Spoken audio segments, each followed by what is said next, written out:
We were discussing the multiplier effect in the goods market model. We looked at the mechanism behind it, how do we graphically represent it, and then we looked at how do we derive the formula for it. But we've only looked at an increase in government spending. We looked at the multiplier effect rising from an increase in government spending. But in general, the idea is that any change in autonomous spending, it could be a change in investment, it could be a change in autonomous consumption, it could be a change in our taxes.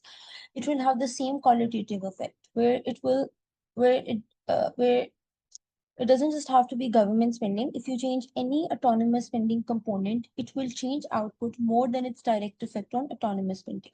So the idea here is, even though we've just focused on the multiplier in play when government spending changes, but the multiplier will be in operation if any autonomous component of demand changes and not just if government spending changes. So our focus has been on looking at multiplier with respect to change in government spending, but the multiplier effect will be in operation if any component of autonomous spending changes. So the general definition of the multiplier in the goods market model is it tells us how much equilibrium output changes due to 1 unit change in autonomous spending, i.e. spending not related to income. Now, in this basic model that we're looking at, it could be a change in autonomous consumption, investment, government spending, or taxation.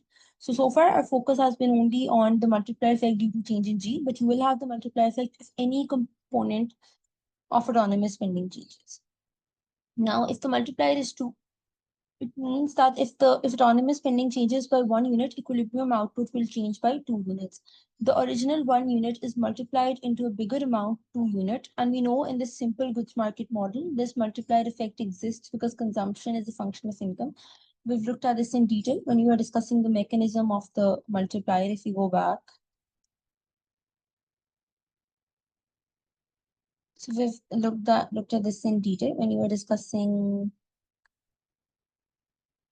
Sorry, when you were discussing the mechanism of the multiplier here, right?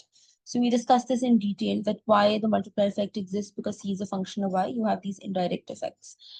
And also notice that they know units on the multiplier is just a number, right? So this is the multiplier, right? Over here we just written 2, they know units on it, it's just a number. It's just telling you if autonomous spending changes by 2 units, equilibrium output will change. If autonomous spending changes by 1 unit, equilibrium output will change by 2 units. So the crux here is that even though, yes, we've discussed the multiplier with respect to change in G, but the multiplier effect will be in operation if any component of autonomous spending changes. Now, similar to how we derive the government expenditure multiplier, we can derive formulas for the following multipliers in this model as well. When you are deriving the government expenditure multiplier, if we go back, we said there are 2 equivalent ways you can do that. One was using calculus, where you first solve for the equilibrium value of output and then you took partial derivatives. The other equivalent way was to use geometric series, which we said is a more intuitive way because this makes use of the mechanism through which the multiplier works. So using either one of the 2 approaches, we can derive formulas for the following multipliers in our model as well: our autonomous consumption multiplier, investment multiplier, autonomous tax multiplier.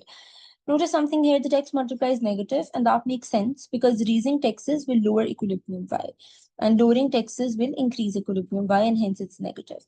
Now, a warning over here is important that all of these formulas that we have derived, the government expenditure multiplier, autonomous consumption multiplier, investment, autonomous tax multiplier, we derived it for the standard goods market model because throughout in our analysis, we've assumed a standard goods market model where consumption is a linear function of disposable income. If we go back, investment, taxes, government spending are exogenously given, and we have a closed economy, right?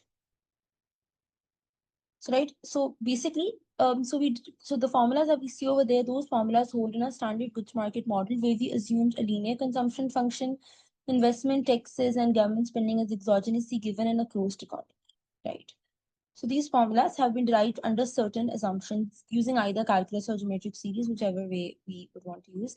If we change our assumptions, the formulas may change for the multiplier. The exact mathematical formula for the multiplier will depend on how exactly each function, C, I, G, and T are formulated in your model. So, and we can derive formulas for any variant of the goods market model other than the standard goods market model where we have these particular assumptions. So we can derive formulas for any, we can derive formulas for the multiplier for any variant of the goods market model using either calculus or geometric series. Right, so just keep this in mind that these formulas that we have looked at over here, they applied to a standard goods market model, right, with its particular assumptions. If we change assumptions, the formulas for the multiplier may change. So we need to keep in mind the exact formula for the multiplier depends upon the assumptions made in that particular model. And these formulas have been derived under, these formulas have been derived under these assumptions. If you change assumptions, then the formula for the multiplier may change.